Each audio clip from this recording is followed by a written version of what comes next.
many years, well, she's still my favorite singer in the world, but for many, many years, she has been my favorite singer. And from a young child, I always dreamed of going to see her. And let me think. I think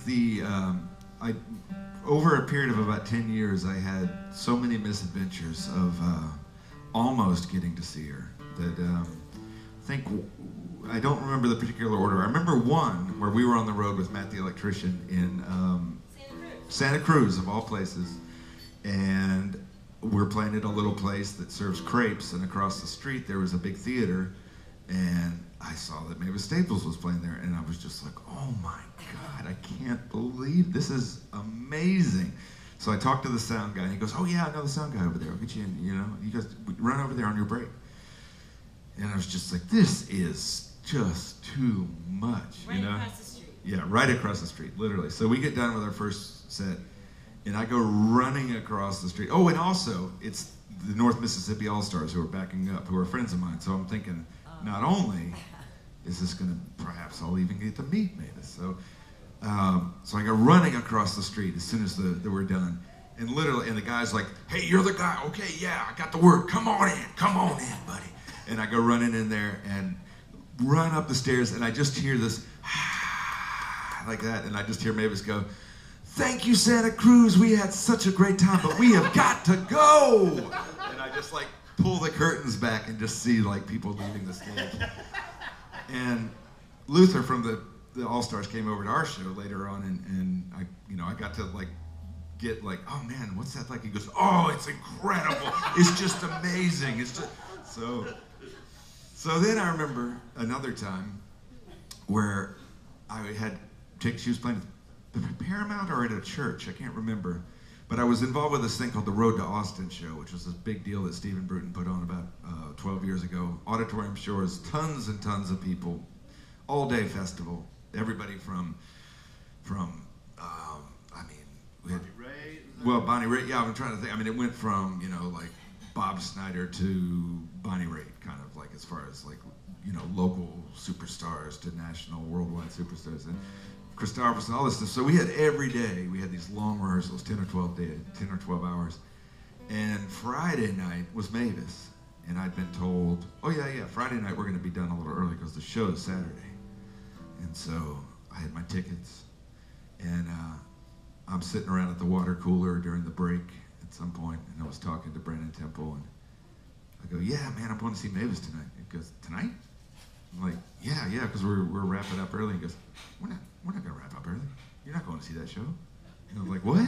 He goes, oh yeah, this is going to be the longest day of the thing. I'm like, no. They said, yeah, I know what they said. You're not going to that show. He's like, and I was like, what? Yeah, then, everybody else in earshot chimes in like, oh, no, yeah, we're not getting out of here till midnight. And I'm like, oh my God. So in fact, that was the case. And those are two sort of dramatic times, but it happened like 4 or 5 times through my life. And so years later, I get our good friend Bonnie Raitt is in town with Mavis Staples, and Johnny Nicholas, who I play with, is a great friend of Bonnie's. He had told her this story, so I get a call the day of that show from her assistant and saying, hey, we heard that you've been trying to see Mavis for half your life. And Bonnie thought it liked the story. She goes, she wants you to be a guest at the show tonight to come in and watch. So, and I had the night off. It's fantastic. I got to see Mavis. She was incredible. It was really, really incredible. My good friend Ian McLagan was there, who also played with Bonnie for many years. And I'm talking to him after the show, just like, Jesus, that was amazing. And he's like, let's go talk to Bon. And so we're walking backstage, and we walk towards the big area, and then there's this one little side room. And we kind of walk by, and just out of the corner of my eyes, I just see Mavis and Cleo sitting there talking in this tiny little room. And Matt's like, it's Mavis. And we kind of back up, and he just walks right in. He's just like, he's just like, Mavis, how are you doing? And then she's like, oh, and he grabs her hand, and he's like, what is it? Yeah, Steve Cropper stacks. And she's like, Steve Cropper. And he's just like, oh, you're just offended. Oh, I just love you. And just saying all this. and she looks over at me and just goes, he just walked right on in here.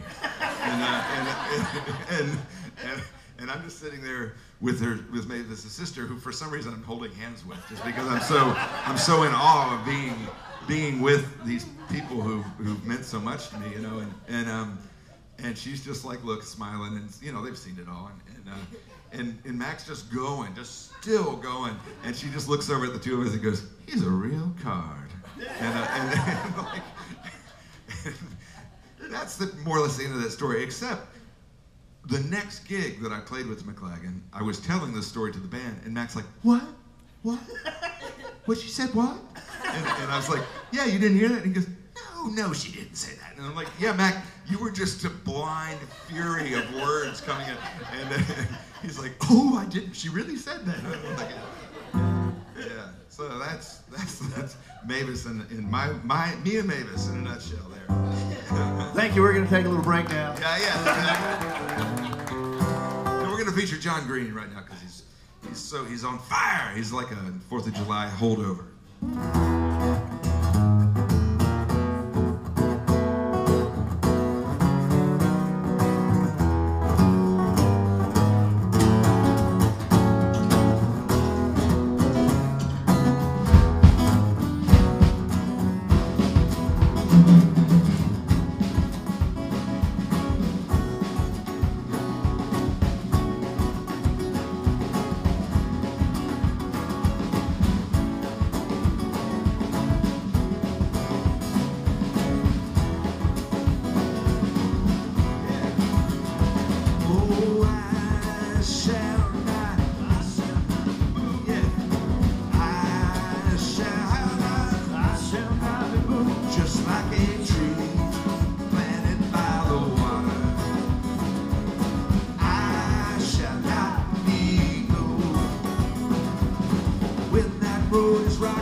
Greene right there.